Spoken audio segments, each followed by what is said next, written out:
This hearing will come to order. Good afternoon, and thank you all for joining us today for a topic that does not get the attention it deserves in Congress. The word dystopia is frequently used to describe the Chinese Communist Party's repression in the northwest of China. There's good reason for this. What's happening there should be confined to science fiction, but unfortunately it's not.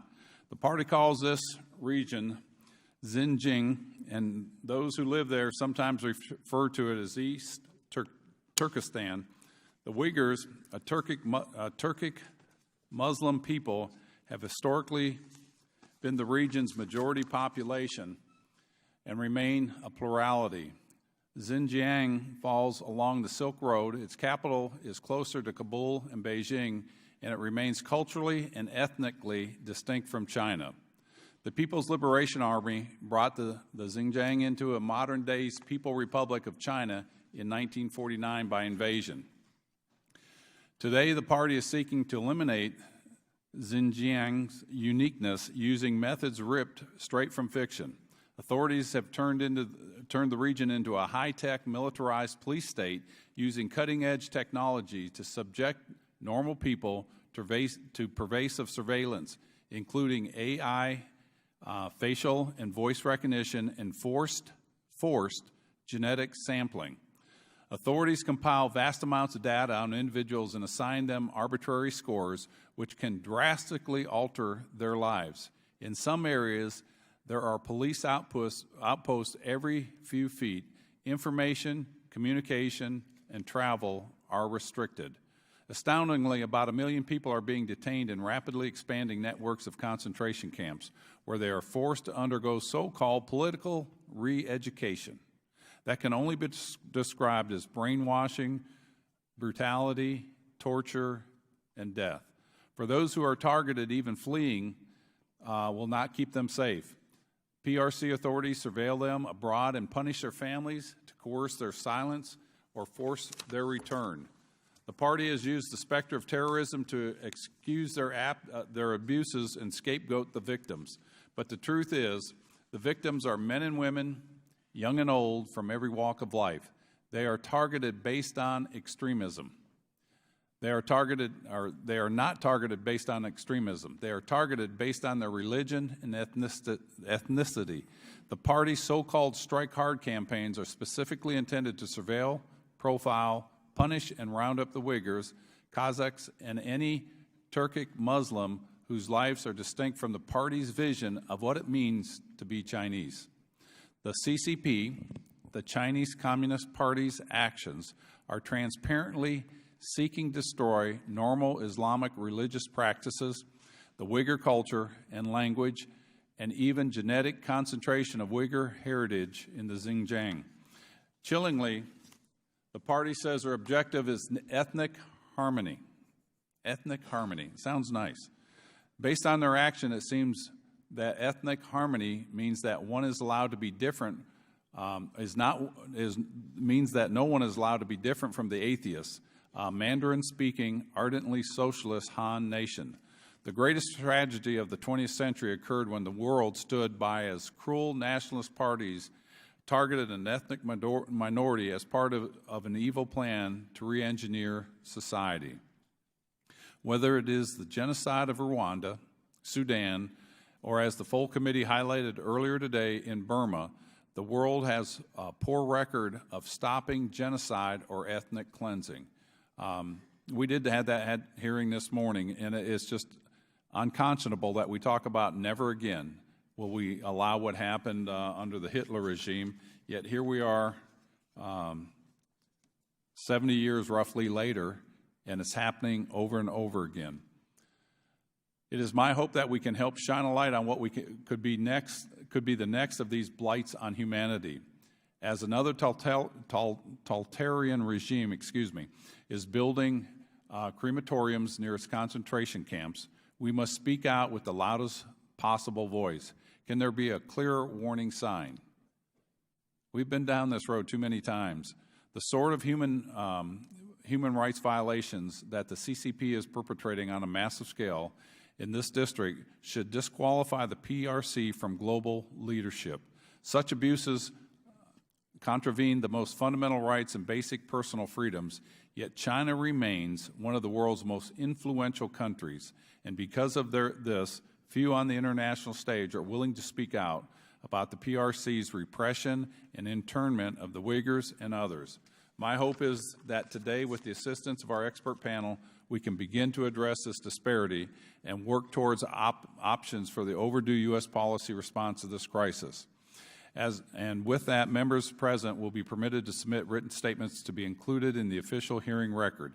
Without objection, the hearing record will remain open for 5 calendar days to allow statements, questions, and extraneous material for the record subject to length limitations and rules, and the witnesses' written statements will be entered into the hearing. I will now turn to the ranking member for any remarks he may have. Thank you, Mr. Chairman. Today is a day when we focus in this room on China's war against Muslims. This morning in this room, we heard how China is aiding Myanmar, Burma, and their military in the either genocide or close to genocide of the Rohingya and the ethnic cleansing of hundreds of thousands or millions of individuals who have known no other home other than Burma. And this afternoon, we focus on China's domestic policy.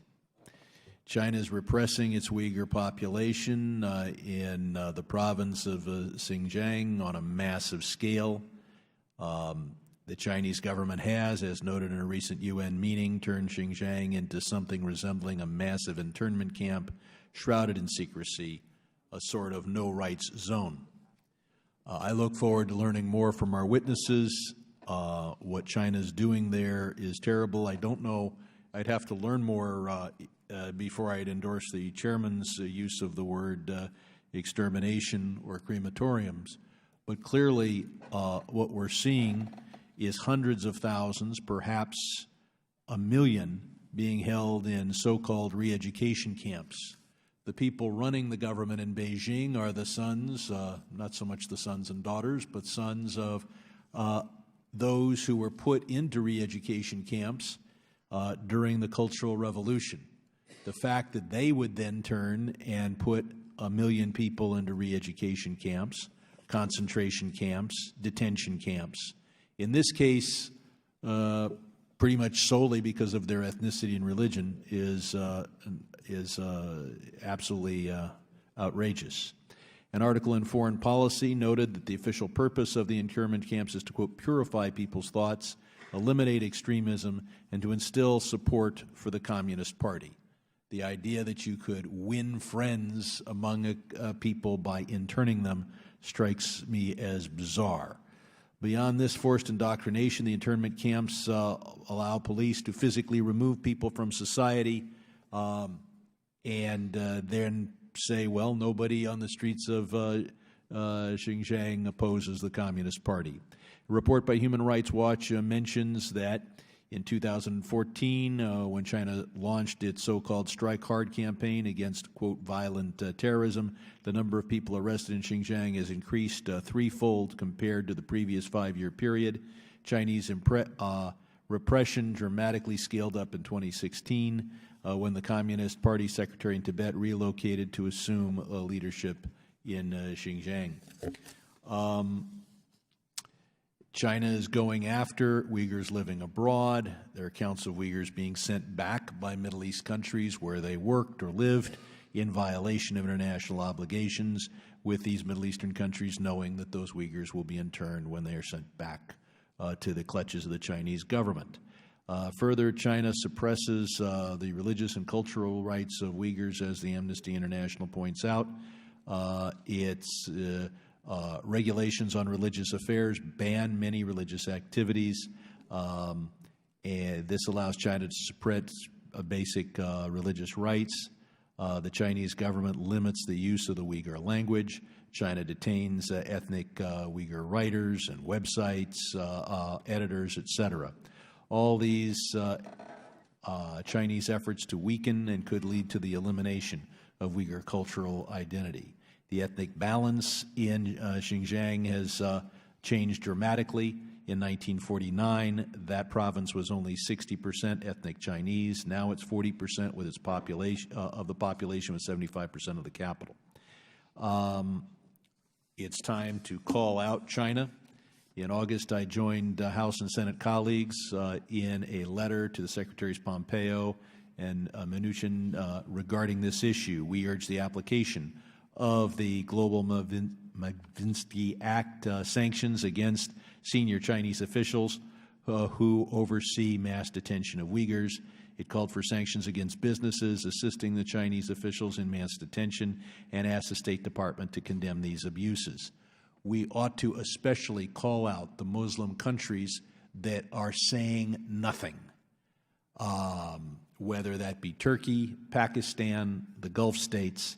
It is simply outrageous that they do so little to help the Rohingya and turn their back completely on the Uyghurs. America should be given credit for protecting Muslims as we did in Bosnia, Kosovo.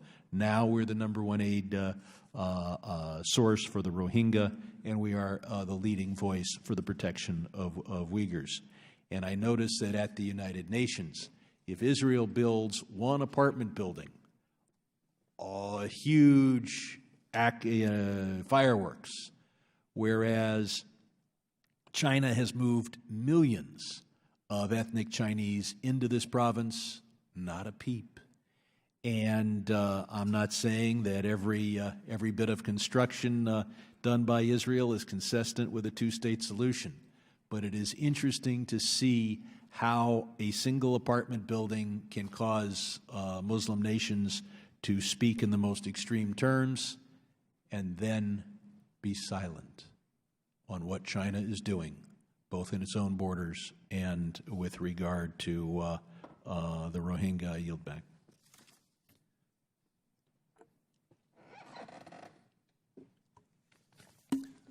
I think this meeting's important because we're going to bring that out. You know, the questions about whether or not their crematoriums is correct. I think that'll come out in this. The Uyghurs, we know, prefer burial.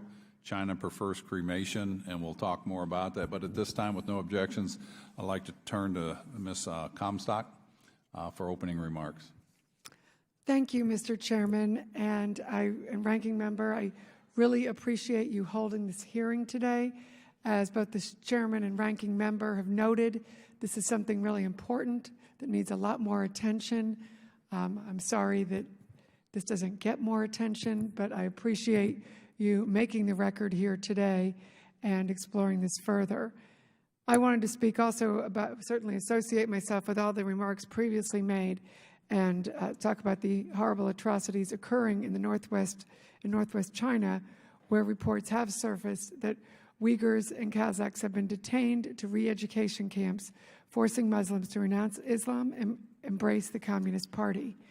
Additionally, reports have been made by reporters that have made it into the region, as well as those who escaped the camps and gone abroad, that Uyghurs are subject to torture, medical neglect, solitary confinement, sleep deprivation, and other deadly forms of abuse at these re-education camps. As a member of the Tom Lantos Human Rights Commission and as somebody who worked with my predecessor, Congressman Frank Wolf, who I know worked with both of you on these important issues, it is extremely important to me that we bring greater light to these human rights abuses internationally, and especially when they regard the suppression of religious freedom. One of my constituents is here today. Furkat Jawadat is in attendance with his sisters and other members of his family. He is a U.S. citizen who has his home in Chantilly, Virginia, where he works for a government contractor providing support to the Center for Medicare and Medicaid Services. And we thank him for his service, and we thank him for being here today. He also has a 1-year-old daughter. However, his life has become a living nightmare since February 2018. Thank you for being here today. When his mother was sent to one of these re-education camps. He now does not know about her whereabouts, when she will be released, or why she was taken. You can imagine that nightmare, Mr. Chairman, and that's why I thank you so much for having this hearing and highlighting this. This is real to the people in my district, and I know throughout the country. He worries that she is being tortured, or worse, fears that she may already have been killed. We are working to bring this to the attention of Secretary Pompeo, Ambassador Branstad, and Ambassador Su Oy, asking for answers regarding his mother. We know he's not alone in his suffering. At least 1 million people have been detained in camps, and Uyghurs account for 21% of the arrests, despite making up only 1.5% of the population. Clearly, this is a religious freedom issue and atrocity. I am so grateful for this hearing today so that we can shed much needed light on this issue and work to find real solutions to this problem and the very human and tragic outcomes that we're seeing here. And I thank you again, Mr., for being here today. Thank you. I thank the gentlelady for her comments, and this is something that we want to expose. And the best way, whenever these atrocities go on, is to expose it through witnesses, expose it through the media, and keep talking about it until we can get enough outrage from people to come out. The thought of a re-education camps, I think, is something that should scare us. I think we've all heard of George Orwell's book, 1984. He missed the mark by about 34 years. He talked about this, and to hear what's going on, I just got back from Mongolia, South Korea, and Japan. Still not sure what country I'm in.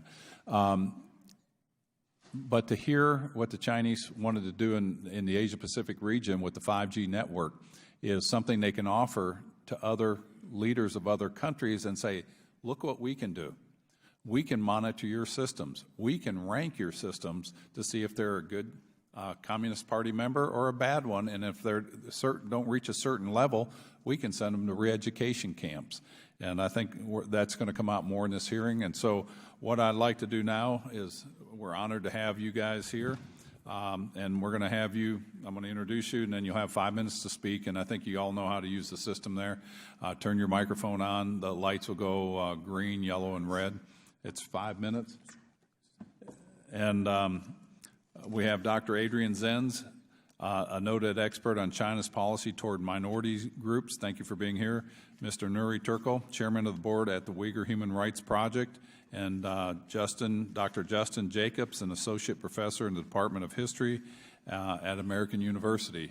And before we start, does the gentleman from California have an opening statement? Yes, I do, and let me apologize. This is one of the more frustrating parts about being a congressman. We got 3 hearings, all of which are really important at the same time. And I've got a bill on the floor I'm supposed to be talking about. Oh my gosh! Don't worry. But the people, the Uyghurs and the people of China should get the message that we are willing, even though we have really busy days, we're not too busy to come here to talk about their plight and what's going on in China and the type of, we have Muslims that are being murdered by the government of Burma. Now they call them Myanmar now. But we have that type of slaughter of Islam. You have the slaughter of Islam in China as well. We need to make sure that the Muslim population of the world knows that we are not against their religion, and we are not against people who practice that religion. We are against the radical Islamic terrorists who basically attack the United States. But people who live and have lived in their societies for a long time throughout the planet, when they are under attack, which is what's happening in China, we are on the side of those people, whatever their religion is, and in this case, they happen to be Muslims. And the Uyghurs have played a very important role over the years because we've known them, I've met them. They are a very respectable part of that culture and that part of the world. But China, what the government of China today is behind, of course, the slaughter of the Muslims down in Burma. And they are also, the government of China, of course, is doing everything to do to stamp out the Uyghur movement in China. So with that said, I hope that our friends throughout the world get the word and understand what's happening today. We care about Muslim people in China. We care about them in Burma. We care about them when they're under attack. And it is not, and we don't want just war, this war mentality between Islam and Christianity. So, Mr. Chairman, by holding this hearing today, I appreciate and I applaud you for sending this positive message towards this big hunk of the world, that we can work together to make it a better world and respect each other's rights. So I will be running back and forth now between these two and three hearings that I'm involved in, but I will be watching on the monitor when I'm not here and reading your testimony otherwise. Thank you, Mr. Chairman. Thank you, Mr. Rohrabacher, and if you get a chance, talk on my bill on the House floor. Dr. Adrian Zen, please go ahead. First, I would like to thank the chairman, the ranking member, and the other members of the subcommittee for inviting me to testify about the situation in what China refers to as the Xinjiang Uyghur Autonomous Region. The research performed by myself and others conclusively shows the existence of a large-scale extrajudicial detention network for the purpose of subjecting Xinjiang's Muslim minorities, but also some ethnic minority Christians, to intensive political re-education and indoctrination procedures. The evidence I gathered largely comes from the Chinese government itself: reports, budgets, bids, recruitment notices, along with corroborating evidence from satellite images. A detailed account of my research findings, including on large-scale police recruitments and the installation of extensive surveillance networks, provided in a written statement. All the information we have consistently points towards the fact that Xinjiang's unprecedented securitization and re-education campaign was inaugurated by the region's party secretary Chen Quanguo in spring 2017. In this campaign, up to 11 to 12% of Xinjiang's Muslim minority adult population has been detained in re-education camps, at times referred to as vocational skills training or simply training institutions. Public bid documents state that some of these so-called training facilities are heavily secured with high walls, fences, barbed wire, security cameras, reinforced doors and windows, and other security features typically found in detention centers or in prisons. Recruitment notices, likewise starting in spring 2017, indicate an unusually large intake of teachers for what is simply referred to as training facilities that only mandate a junior or senior secondary education along with Chinese language skills. Typically, vocational skills teachers in China, as well as in Xinjiang, are required to possess a tertiary degree in the relevant subject. Overall, it is reasonable to assume that Xinjiang's current re-education campaign exceeds the scale of the entire former national re-education through labor system, a system that was abolished in 2013 because the government itself considered it to be no longer appropriate for a modern society governed by the rule of law. It should be made clear that China has faced a credible terrorist threat from Uyghur resistance groups, and that measures against actual religious extremism are certainly in order for any nation facing such challenges. However, China's extra-legal internment of large shares of Xinjiang's Muslim minority population is tearing apart the lives of hundreds of thousands of innocent people who have no splittist or extremist intentions and pursue harmless and appropriate cultural and religious practices. Chen Quanguo's re-education campaign is destroying the very fabric of Xinjiang's minority societies, separating families, leaving children orphaned, instilling fear and resentment, and sowing the seeds of hate. In the name of combating terrorism, this campaign constitutes a monstrous crime against humanity on a scale and level of sophistication that has only rarely been witnessed in modern history. Seasoned scholars who have studied the region for decades are appalled at what they perceive to be an unprecedented repression with unforeseeable long-term consequences. My recommendations are as follows. Firstly, that the United States government investigates whether American companies are involved in supplying technologies and products used in Chinese surveillance or other security-related systems that may also be deployed in Xinjiang. If so, the export of such products to China should be stopped. Secondly, to sanction the responsible Chinese officials, for example, through the Global Magnitsky Act. The main effect of such sanctions may not necessarily be the sanctions themselves, but the symbolic force they exert and the resulting increase in public awareness.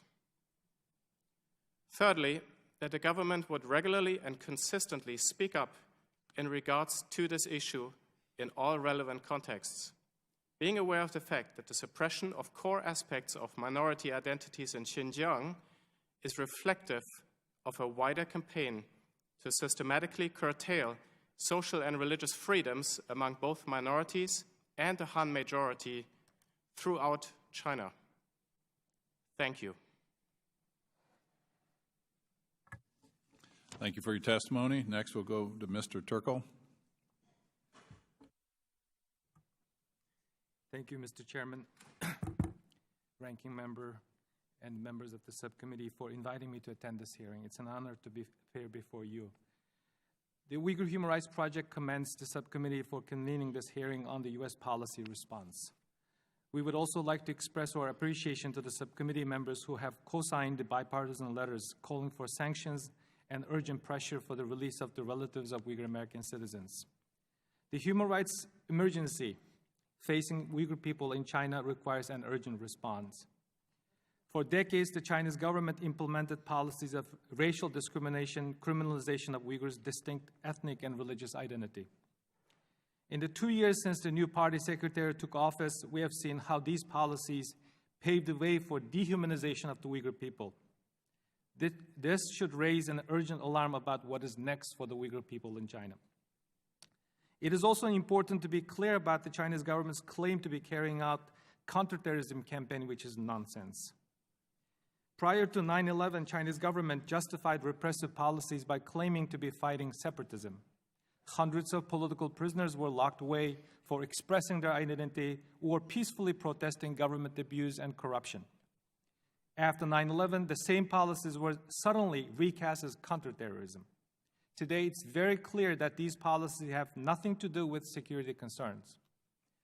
Most obvious evidence is the large-scale facilities being built to keep Uyghur children under state control from preschool age. As we speak, millions of Uyghurs don't know if they will ever see their parents, sons, daughters, and their young nieces, nephews ever again. Finally, the United States government must respond vigorously to threats and retaliation against the American citizens of Uyghur origin on U.S. soil. It is time to act. My recommendations for the Congress as follows. 1, to guide policy through the government, we urge the subcommittee to introduce a binding resolution endorsing an urgent U.S. policy response to the Uyghur crisis. The long overdue Uyghur Policy Act is needed to definitely state U.S. support for Uyghurs' civil and political rights and to mandate adequate measures to reverse the current crisis. The Congress should also press for an immediate congressional fact-finding visit to the Uyghur region. Ambassador Branstad should personally lead efforts for the release of the Uyghur American citizens' relatives in China. We also endorse the enforcement of the Magnitsky Act and going after the companies, individuals assisting the Chinese state security agencies. Congress should also review the U.S.-China law enforcement cooperation. American officials need to use this channel to vigorously raise the shocking treatment of Uyghurs by China's security forces. Law enforcement agencies should also investigate threats and retaliations carried out against Uyghur Americans and other Uyghurs living in the United States. The United States should publicly affirm its policy not to extradite or deport Uyghurs living in the U.S. and urge other governments to join Germany and Sweden by publicly announcing a halt to all deportation of Uyghurs to China. 7, Congress should appropriate funds to support Uyghur human rights and civil society groups working to advance human rights and environmental protection in their homeland. 10, U.S. delegation at the United Nations should have strong congressional backing for vigorous action. China has been in a hot seat for its crimes against humanity in the Uyghur region exactly once in the last 19 months, which was August 10th at the third review panel in Geneva. Going forward, U.S. must field a strong delegation at China's UPR review on November 6th. Finally, we know of Uyghur students who cannot pay their tuition at American universities because their parents are detained in China. In this humanitarian urgency, members of Congress should support these students' request for tuition waiver and scholarship. In conclusion, I'd like to reiterate my gratitude to the U.S. Congress for the bipartisan support and its effort to hold human rights abusers in China to account.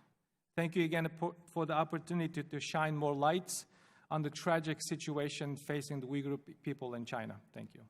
Thank you, Ms. Turkle. Dr. Jacobs. Distinguished members of the committee, thank you for holding this hearing on China's policies in Xinjiang and for inviting me to testify. From 1949 to 2001, the Chinese Communist Party generally regarded the mostly Muslim population of the Xinjiang Uyghur Autonomous Region as deserving of some form of cultural autonomy within China. These long-standing views have come under sustained assault over the past 15 years, during which time China has been gradually accelerating its policies of cultural assimilation, intrusive surveillance, and unlawful detention of the Uyghur ethnic group, with a devastating intensification of the more coercive aspects of these measures in the past 2 to 3 years. Since 2009, a series of violent incidents appears to have convinced the Chinese Communist leadership that it must solve its so-called Uyghur problem in Xinjiang once and for all. The result is the oppressive security apparatus, arbitrary system of indefinite detention, and coercive assimilationist measures now on display in Xinjiang, all of which have been institutionalized and normalized in the past 2 years. Ever since the appointment of Chen Quanguo as party secretary of Xinjiang in 2016, surveillance and assimilationist policies previously tested in Chen's prior posting to Tibet have been greatly expanded and accelerated in Xinjiang. With regard to cultural assimilation, the elimination of bilingual education in minority languages such as Uyghur, a policy previously applied only at the university level, has now been instituted in primary and secondary schools as well. The state also provides new financial incentives for Han men to marry Uyghur women, and Uyghurs who wish to sell their property must apply for government permission to do so. Mosques are frequently closed down without explanation, and Islamic insignia, such as the crescent moon, have been removed from those that remain open. The euphemistic political re-education schools are now believed to be responsible for the arbitrary and indefinite incarceration of anywhere from several 100,000 up to 1 million Uyghurs, or between 3 to 10% of the entire population. It is clear that all members of the Uyghur ethnic group are being considered for mass internment in these camps. Leaked documents and press reports reveal the existence of mandatory quotas for internment. Chen Quanguo and Beijing appear to be committed to the permanent institutionalization and further expansion of these re-education camps, with evidence of massive construction projects continuing to leak to the outside world. Chinese leaders believe that their approach in Xinjiang is working. As a result, we should not expect to see any voluntary retrenchment or scaling back of the new measures on the part of Beijing. Indeed, this frightening dystopia did not originate in Xinjiang, and it will not end in Xinjiang. The United States is uniquely positioned to take on a global leadership role concerning this crisis.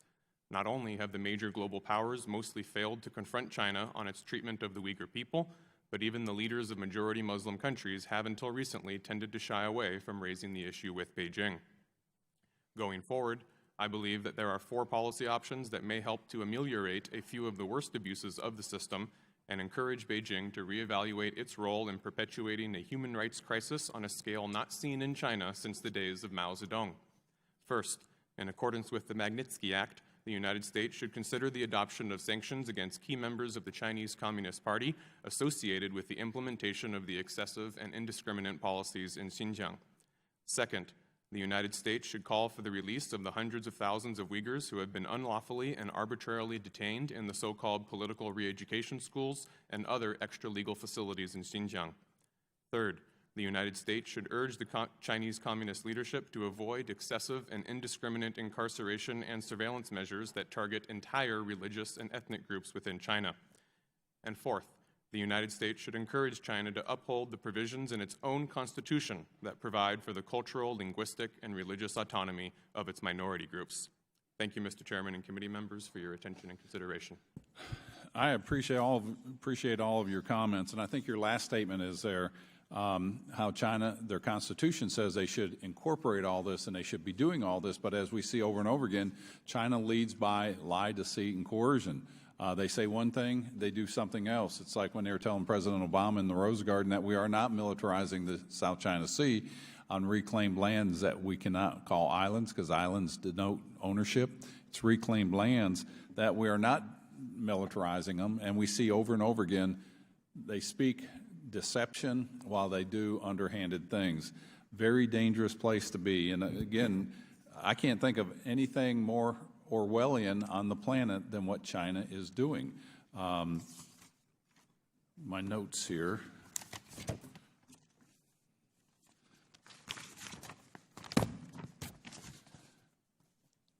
I think you guys have all seen this Radio Free Asia report. Xinjiang rapidly building crematoriums to distinguish Uyghur funeral traditions.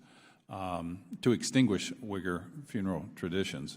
It's a very disturbing report when you read through this about what they are doing.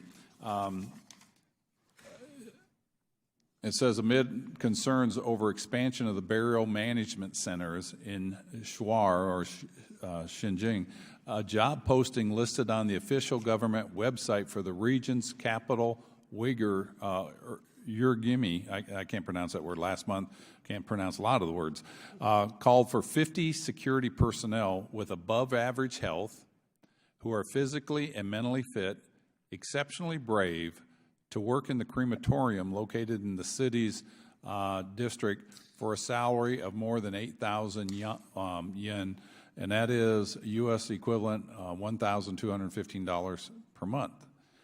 I think it's kind of interesting. 50 security personnel above average health who are physically and mentally fit to work in a crematorium. I think what we're seeing here is a repeat of what we've seen too many times in history. And shame on us, shame on the free world to turn a blind eye and not stand up to this. And how do you stand up to it? Can one nation stand up to it? Or does it take the world community realizing this, define it for what it is? And again, we've seen this in Syria. 400,000+ people have been slaughtered. We see what's going on with the Rohingya being slaughtered. And we see what China is doing, stepping up to create a pure race. Hitler wanted the Aryan race, obviously. And then we see Xi Jinping clearly articulated, underlying in the Xinjiang region, where he said the aim of liberating thought is to better standardize thought. Then he goes on and says in the speech at the 19th CBC National Congress, he addressed the need for ethnic harmony to keep China on a path to success. Ethnic harmony. We must do more to safeguard China's sovereignty, security, and development interests, and staunchly oppose all attempts to split China or undermine its ethnic unity and social harmony and stability. And I think those are very clear things. They want everybody thinking the same way, on the same page, and that would be awesome if we could do that in every culture. And if you believe in what we stand for in this country with our Constitution, that rights come from a creator, not from government, that we institute government, we the people do, to protect our God-given rights, where in the Chinese party, they view the role of the citizen to serve the Communist Party. There is no higher authority in life in China than the Communist Party. And those that aren't following what the Chinese Communist Party says need to be sent to rethought camps or re-education camps. And henceforth, it requires to have crematoriums for those that don't, and so that they can extinguish that. What is the PRC's vision for ethnic harmony? We'll start with you, Dr. Zenz. Am I off on this, or are we seeing a repeat of Adolf Hitler in a different language? My personal opinion on this issue, Mr. Chairman, is that China considers itself as a multi-ethnic nation or even empire in the past and under current CCP leadership. It's a superficially diverse, multi-ethnic Chinese nation under the leadership of Chinese culture. In this context, China does not have any interest to destroy or eliminate an ethnic group, but rather to integrate and to assimilate. It's my belief that we are not looking at an intentional genocide in terms of the large-scale killing of an ethnic group. What I perceive is very consistent with communist practice to try to change a people. Here we see a communist attempt to change a people, particularly away from religion, which is not only limited to Uyghurs, but also to other religious groups in other parts of China. With the Uyghurs, it's being done with particular intensity due to the sensitive location and the fact that violent incidents have occurred. And on the second line, we also see an attempt to ethnically and linguistically assimilate a people into the core culture of the Chinese nation, which is the Han Chinese culture, which permits a certain remnant of ethnic culture to remain. People can speak their language to an extent. They can keep harmless cultural customs, although the space for that has been shrinking under the current Chinese regime. There was much more space for this under previous Chinese regimes. As a result, I believe we are looking at these camps at political re-education. These camps will naturally have higher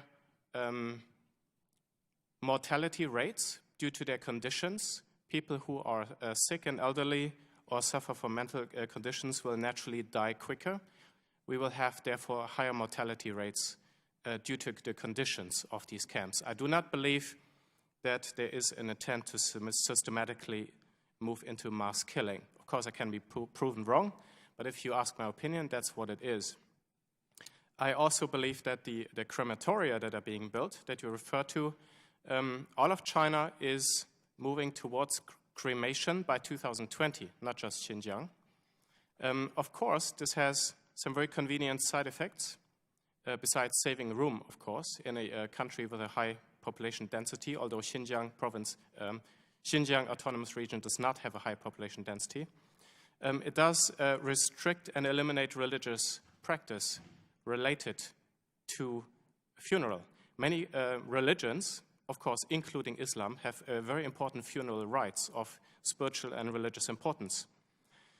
So there's another way to encroach upon a territory occupied by religion. And another aspect is, of course, that if people do die in re-education camps or other detention facilities, it is very convenient to cremate them because you do not have anybody attending the funeral. You can then choose to tell and inform the family members at a later stage. Let me stop you there. Yes. For the I'm sake done of in time. any case. Huh? I was going to be done. Yeah. Okay, thank you, and I appreciate that, and I want to come back to that. At this time, we'll go to the ranking member, Mr. Sherman.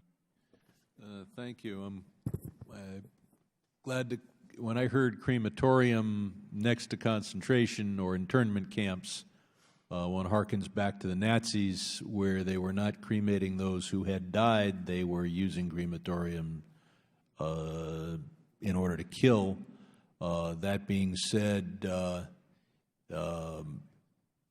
are there, Dr. Zenz, are there funerals and burials taking place in the province now, or are they forcing Uyghurs to use cremation instead? We are seeing, I think there's limited empirical information on the matter, but the evidence we have would be consistent with what is being sought to be implemented in the rest of the nation to shift towards cremation. push people Yes, in, which is in forced. that direction. Which is forced. It's not voluntary, and particularly in Xinjiang. So my guess, someone will be buried today who died of natural causes, but another family might be pushed into accepting cremation as opposed to burial or Islamic burial. That is very much the trend we're There's seeing, here, there's especially in there. Xinjiang. Yes. Yeah, I'm talking only in Xinjiang. Yes. I don't know which witness to ask, but Turkey used to be an advocate for what is called East Turkmenistan. Is Turkey continuing to advocate for the Uyghurs, or are they have they backed off? Does anyone know? I'd be happy Mr. to Turk. address that question. Before addressing your important question, I'd like to point out the unstated goal of the Chinese government under this claim that they working to achieve social stability. Under any wildest imagination, you don't achieve social stability by calling somebody's ethnicity or ethnic cultural appreciation as a tumor, religion as a mental disease. It makes no sense in any. Okay. If you could focus on my question. And then, in addressing your question, Turkey has been historically supportive of the Uyghur struggle for cultural, linguistic, and historic reasons. In 2009, the current Turkish president said that he thinks what is happening in East Turkestan is a sort of genocide, knowing the genocide word is a very sensitive word in Turkey. But in the last couple of years, Turkish government has taken 180 degrees turn, has become very close to the Chinese government. Specifically, they signed extradition treaty, and also the Turkish foreign minister in Beijing stated that Turkey will not be allowed for anti-China activities. Having said that, if you flip through any newspapers published in Turkey, you'll be hard-pressed to find anything on the ongoing madness in East Turkestan today. So they've gone from supportive to deliberately influencing their newspapers to not even report what China is doing to these Turkic peoples. What about Pakistan? Have they been willing to speak out for the Uyghurs? Pakistan has also have a horrible history collaborating with China. Which Muslim government or a government of a Muslim country has been the loudest and most dedicated to protecting the Uyghurs? Unfortunately, none as we speak. Only Malaysian leader Anwar Ibrahim recently expressed concern. That's pretty much about it. Expressed concern. But none of them have sanctioned any Chinese leaders? None, unfortunately. Or sanctioned Chinese businesses? Which religious customs or rites is China prohibiting?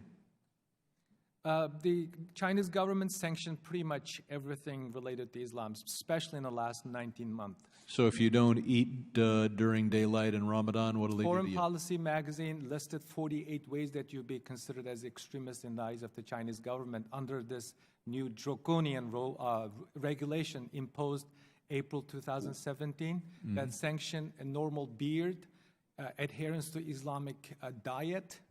You mean eating halal food makes you an Islamic extremist? This is under their new regulation.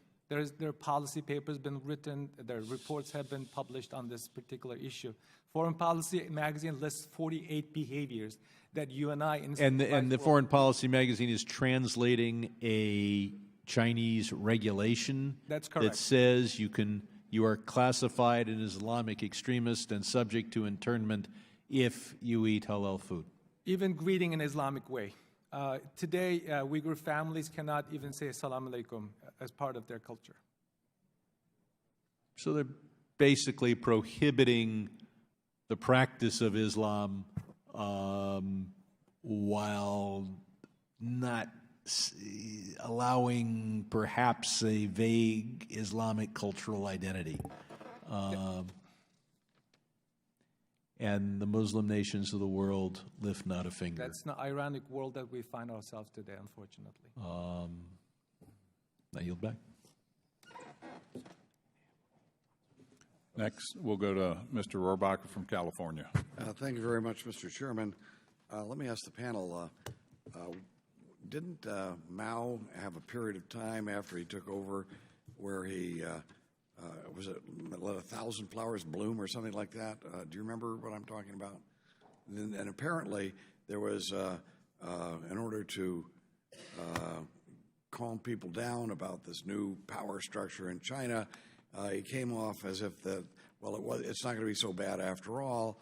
And then when all the flowers began to bloom, meaning all of the people began coming out and expressing what they really believed about communism and about life, he had mass arrests, and after that they had, of course, that effort that happened in the 60s where they just, a cultural revolution, and just wiped all those people out who had exposed themselves to something other than the communist ideology. Well, what it sounds like to me is that what we have now, we're let 1,000 flowers bloom. I was right. Okay. But what we seem to be having now, and what you're describing, is that the Chinese government is going through another period where it is clamping down in order to stamp out those forces in society, especially those containing religion, like the Uyghurs have that part of their culture. They're trying to stamp that out in order to secure that they themselves from any opposition based on that cultural difference. Does that pretty well sound like we're going through that phase? So it sounds like to me, especially when I hear your testimony talking about how there are relocation camps and there is an infrastructure being built to brutally eliminate the Uyghur tradition in that part of China, just eliminate it from the world. And so we thank you to being here and giving us those details. And I was listening to what you had to say, and that's very, I would say it's frightening, but it's consistent with what, frankly, those of us who've been worrying about China and the communist government of China, and by, I don't even know if you can call it a communist government, it's just a vicious, one of the most iron-fisted dictatorships in the world. And whether or not how they think about Marx or Lenin is irrelevant to that.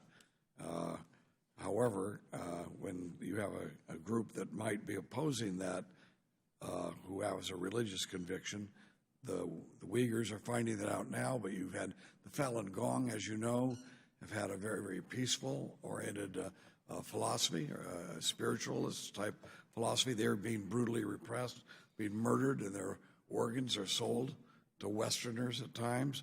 And then, as I say, we got the Rohingyas down in Burma, and the Chinese are actually the ones who have organized and armed the Burmese government and the military to go down there and commit the genocide that is taking place with the Rohingyas. So I hope that we get the attention of some of the people on, number one, your suggestions, whichever one it was, about activating the Magnitsky Act is a good idea. When you have people committing crimes against humanity, now I disagreed with the title, Magnitsky, but I certainly agreed with the substance of what that act was all about and is all about. We should do that. We should actually, but most importantly, what your testimony is as well, Mr. Chairman, is we got to make sure American corporations aren't being involved with providing the technology needed for this repression, this wave of repression to succeed in China. And some of our own companies need to be held accountable. One last question. We were mentioning about countries that have stepped forward. Has not Albania stepped forward and taken in a group of Uyghurs, or am I mistaken about that? Thank you very much. May I address your question? Good to see you, Congressman Rohrabacher. We've known each other quite a long time. Albania has not stepped up. Albania took some Guantanamo, the Uyghurs being detained in Guantanamo years ago. But Kosovo, interestingly enough, after the ministerial that Secretary Pompeo organized several weeks ago, is one of the countries, along with UK, Canada, and the United States, to sign on the joint statement. That's the only Muslim Okay, country. so Kosovo has, but Not Albania. Albania has not? Not yet. So, okay, I'll check that out. Let me just note that I've been told a number of times that Albania and the Kosovars have been done, but Albania was in particular was mentioned to me. So we'll look into that, Mr. Chairman. That may be something the committee can verify, and I appreciate that information. Thank you. Thank you, Mr. Chairman, for having this hearing today. I'm going to run to that other hearing, and then to the vote, and then to the other thing. So, sorry, I can't stay for the whole thing. You'll be in shape at the end of the day. Okay. So where do we go from here? Again, we don't normally have people give comments. If you can give just one comment, and this is the only time we're going to do it, so don't anybody else raise your hand, and keep it short, please.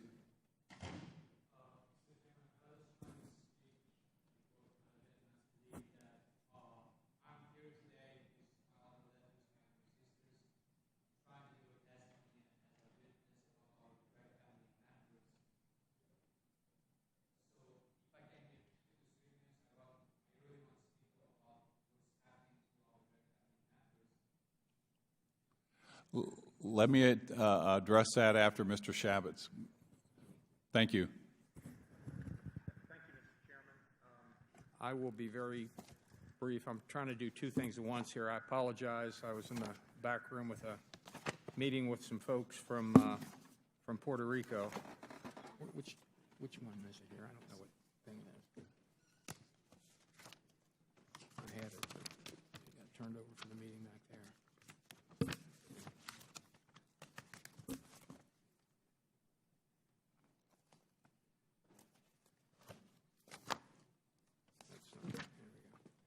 Again, I apologize, Mr. Chairman. Thanks for letting us go next.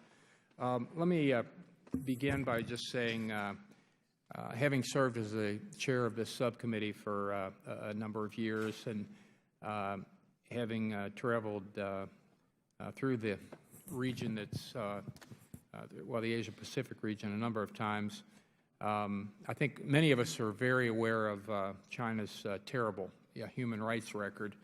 And the case in Xinjiang is truly Orwellian.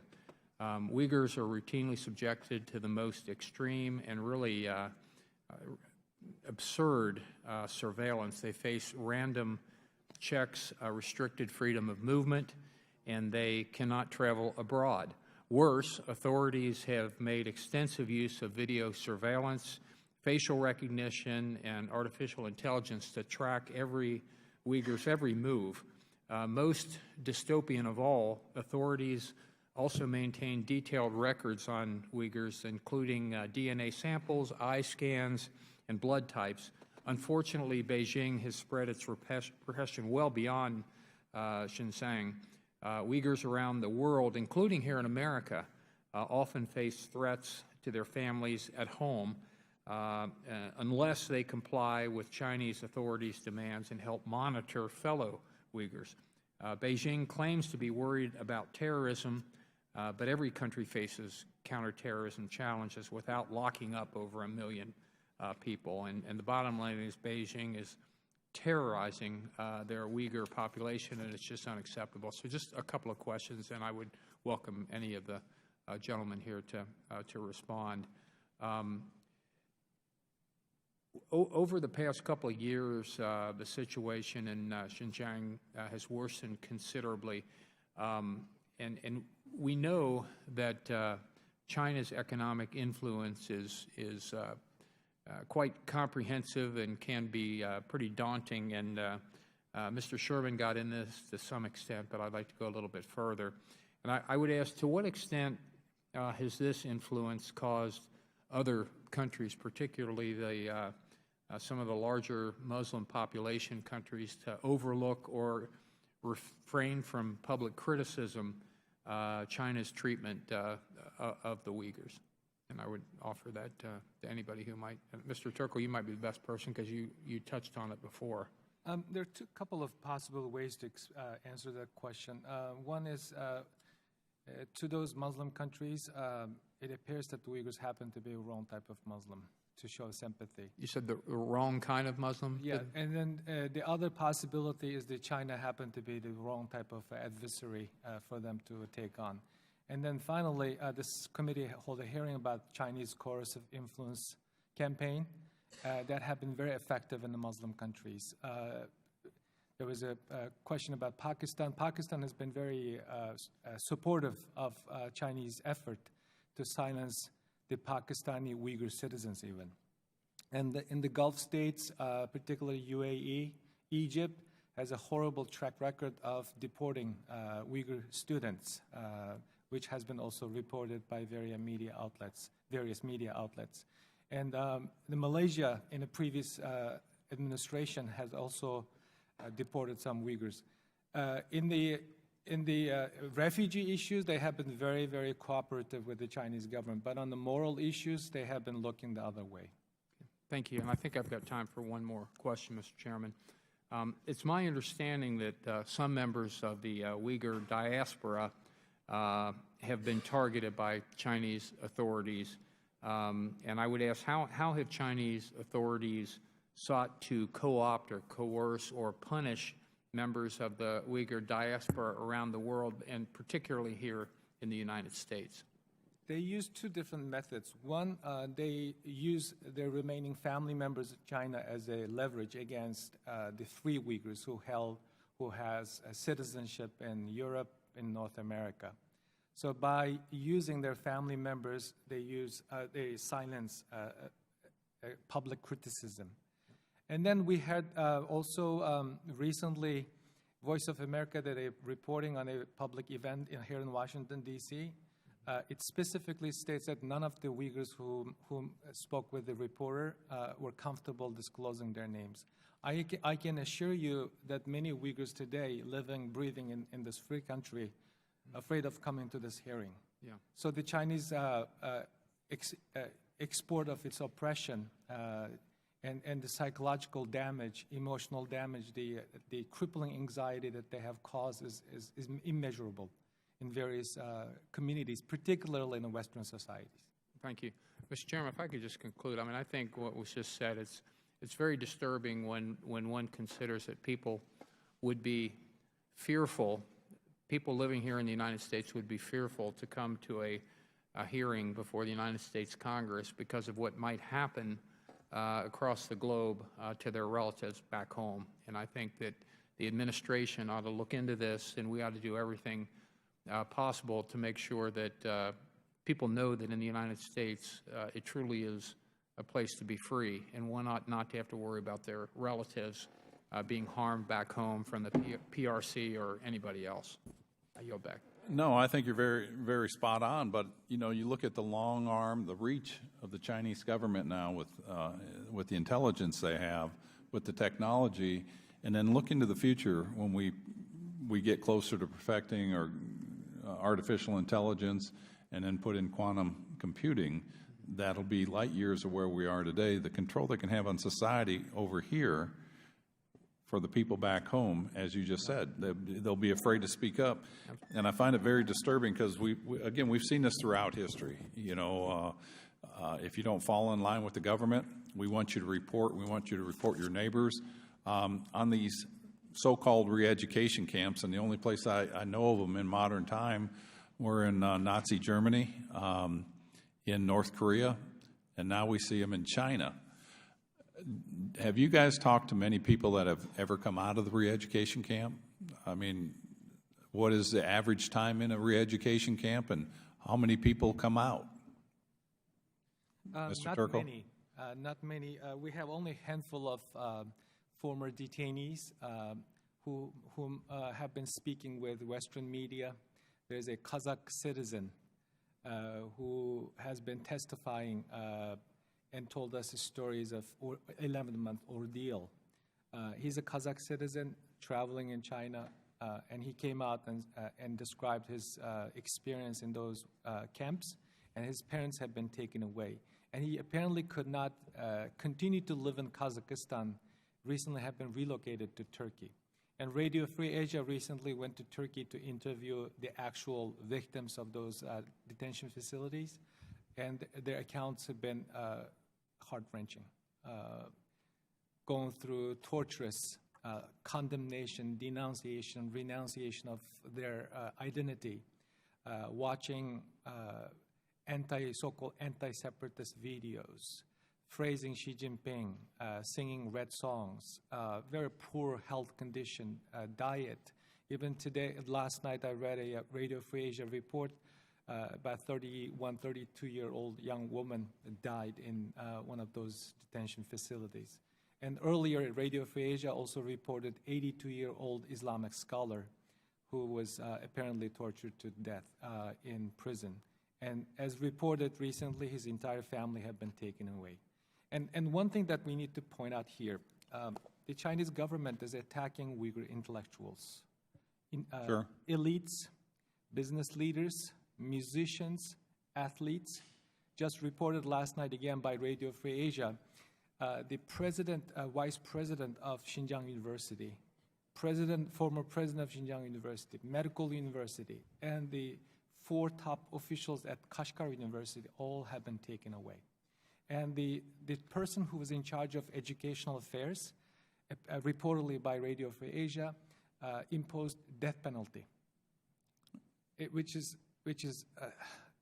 I literally cannot come up with a better word to It's just hard to comprehend it. Yes. Does Dr. Jacobs, anybody else have any comments on that? Dr. Zenz? If I may go ahead, I would add to this that the information we have on this is fairly limited, but what we do have is very consistent. The information is consistent that people go in, more and more people go in, very few people go out. Numbers are increasing. I should also point out that in 2014 and 15, the re-education system for de-extremification grouped Uyghurs into 4 groups, and the most hardened, stubborn, and dangerous received 20 days of re-education.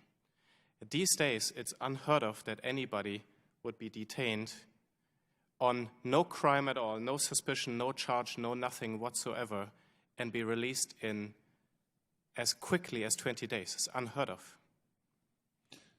Yeah, I just find it extremely frightening. Dr. Jacobs, do you have any other comments? The only other evidence that we've had are from people who come out and they then toe the party line as well. And you'll get this utopian account of how great the camps are. Right. And they'll come out saying, you know, this was necessary and I'm a better person now.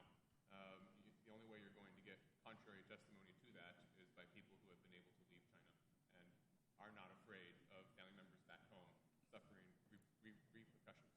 Right. I want to address our audience back there that wanted to make a statement. Unfortunately, I can't do that because we didn't have prior permission from both sides. We'll be happy to get a statement that we can enter into this and maybe read it at a future one. Not to slight you or anything, but we are, we checked on the rules and that, and I can't do that. Again, I just don't want to sound like a broken record. We've seen this too many times in history, and we see what China is trying to do to create a one China, one mindset, one culture, yet they're going after the people of Tibet, trying to rewrite history, trying to erase that culture. We've seen that in other parts of China, trying to erase that. We see that with the Uyghurs. We see where they're going with this new technology to get people to toe the line. If you don't toe the line, you go to the re-education camps. The way we understand it, there's been over 1 million people put into these. We know the party elites that don't toe the party line are put into re-education camps, and we know they have over 1 million of those, but very few come out. It's like that song of the Eagles, Hotel California. You can check in, but you can't check out. And, the thought that we're repeating those atrocities of the past are very disturbing. And with the DNA and the retinal scans and things that they're tracking people of, there's a U.S. company, Thermo Fisher, I understand, that's involved in the genetic testing equipment used for force tests. Do you guys have any ideas of what Congress should do with any company that is involved in having their equipment involved in this? Sanction them, being them, get the word to them, don't participate? Dr. Zenz? I think some companies may not fully realize what is going on or what it means to sell equipment to Xinjiang. Maybe they should be realizing by now, but I think the first item would be a significant awareness raising in the public and amongst, of course, companies.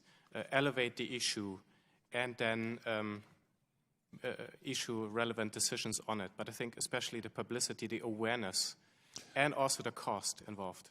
No, I think that's a great idea, and that's something that we can do on this committee. And if you guys are aware of any other companies involved in their equipment being used in this, and it's like you said, they may not even know.